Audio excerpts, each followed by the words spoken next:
car accidents, and heart attacks aren't all that the emergency department manages.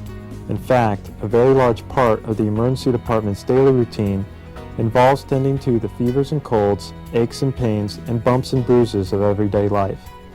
The ability to manage all patients that comes through its doors and simultaneously care for the minor illnesses and injuries as well as the life-threatening conditions, from the sniffles to the shotgun wounds, makes the emergency department an extremely sophisticated and complex healthcare resource. This mix of patients and their conditions is something that I see on a daily basis. However, to the patient, the emergency department may seem a bit overwhelming and complicated. This instructional video explores a typical emergency department, shows you its basic features and functions, and walks you through the process of caring for patients in the ER. In other words, by the end of this segment, you should have a better appreciation of just how the emergency department goes about seeing its patients. Patients typically come to the emergency department by one of two ways: independently, accompanied by family or friends, or by an ambulance, which can be either auto or helicopter transport. Next, regardless of how they arrived, patients are assessed by emergency department personnel through a process commonly known as triage. Here, a brief description of the problem is recorded. Vital signs like temperature, heart rate, blood pressure, and respiratory rate are documented, and when appropriate, a focused physical exam is conducted. This initial assessment then determines how quickly the patient needs to be seen by the physician.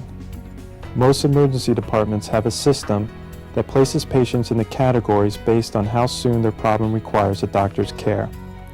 The triage categories range from minor illnesses and injuries to immediately life-threatening events. Every patient in the emergency department is screened and then placed into the system based upon their condition.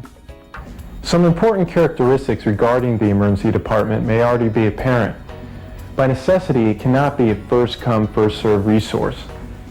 For example, say you come to the ER for a sore throat. While you need a medical evaluation, it was determined that you can safely wait until the physician's next opportunity to see you. After waiting some time, another patient arrives who may be critically ill. This patient will be seen before you because of his condition, despite the fact that you arrived first. Let me stress that this method of classifying patients does not minimize complaints or devalues patients' time by requiring a wait. No complaint is trivial, and everyone's time is important.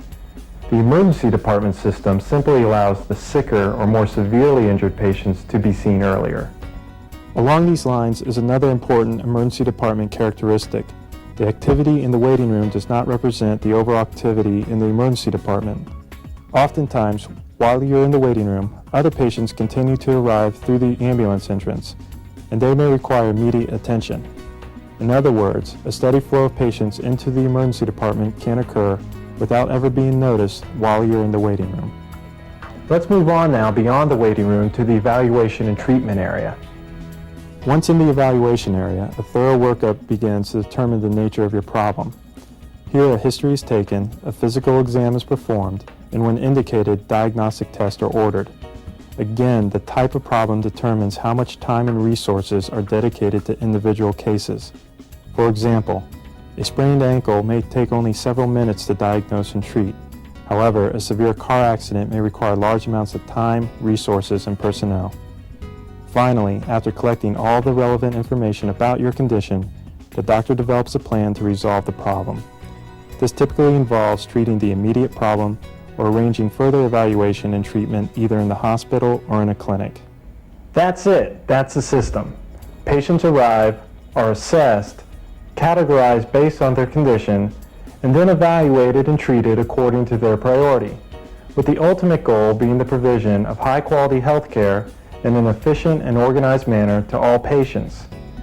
And so, beyond providing the script material for trendy TV shows, the emergency department stands as a sophisticated healthcare system, managing large amounts of patients with diverse healthcare problems 24 hours a day, 365 days a year, to all who enters its doors.